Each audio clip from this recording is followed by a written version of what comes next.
పెద్ద ఆయనకి అన్ని రకాల గౌరవం ఇచ్చాం. స్థానికంగా జరిగిన చిన్న సమస్యతో వారు పంచుకొని పార్టీ వదిలినారు.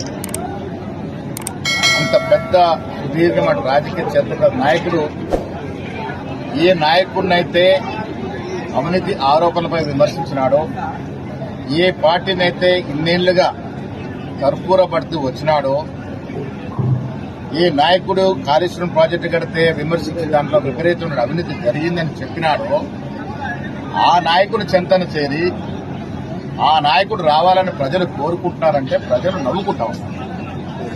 ఇప్పటికీ మాకు జీవన్ రెడ్డి గారి పట్ల గౌరవం ఉంది. పెద్ద ఆయన సుదీర్ఘం కాంగ్రెస్ పార్టీలో ఉన్నారు. కానీ వారు పోయిన పార్టీ ఆయన తప్పు చేశారనే మాట మాత్రం చెప్పక తప్పదు. ఆయన లెక్కలతో సహా తీసి బీఆర్ఎస్ 10 ఏళ్ల హయాంలో ఈ రకంగా అవినీతి జరిగిందని మాకన్నా ఎక్కువగా పెద్దగా లెక్కలతో సహా చూపినటువంటి వ్యక్తి జీవన్ రెడ్డి గారు. అలాంటి పార్టీకి మళ్ళీ జీవన్ రెడ్డి గారు పోవడం అనేది జగిత్యాల ప్రజలు జీర్ణించుకోలేకపోతా ఉన్నారు. మాకు కూడా అర్థమవుతుంది.